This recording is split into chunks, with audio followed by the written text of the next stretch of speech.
What's up everybody, Andre here from Cyberpunk Tech. Hope you guys are all having a terrific day. Now in this short little tutorial I want to show you guys how to properly export an After Effects composition over to MP4 so you guys can use it in Premiere Pro or just as a regular movie. So this is the composition that I have. It's short, about 15 seconds. It's the intro for my new YouTube channel. I'm starting a second one. This is it. Doesn't have any audio, but just to show you guys that I have a composition here finished. Short and sweet, does the job.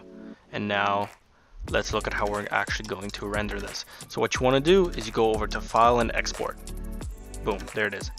Now over here it's important that you guys add to Adobe Media Encoder queue. It's the only way, it's the fastest way. There's many YouTube videos that show you different ways, but this seems to be the quickest. So once it shows up, we'll add it, export it to MP4, and that will be everything. Okay, so it is already up. There we go. It's called main. That's what mine is.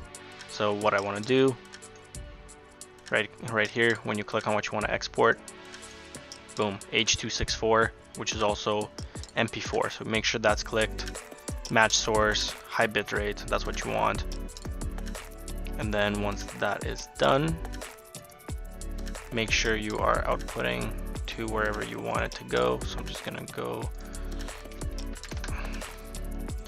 save it over there.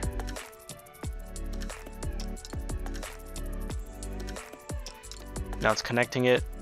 Right here you see that the sources are slowly encoding, and then once you are done you will be able to just hit export, and I will show you guys that you can actually, boom, there, it's starting to export.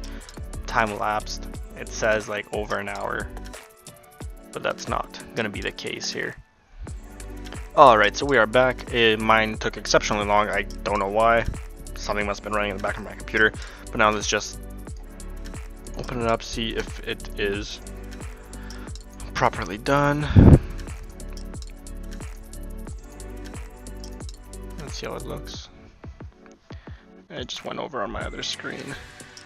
Bring that over here. There's no music to it, but there you guys have it. It is exported. Everything looks great. Thank you guys for watching. I hope this tutorial was good and easy and quick enough for you guys. Definitely give it a thumbs up if you enjoyed the video, if you want more tutorials, and consider subscribing to the channel. I'm Andre, and I'll catch you guys in the next video. Peace.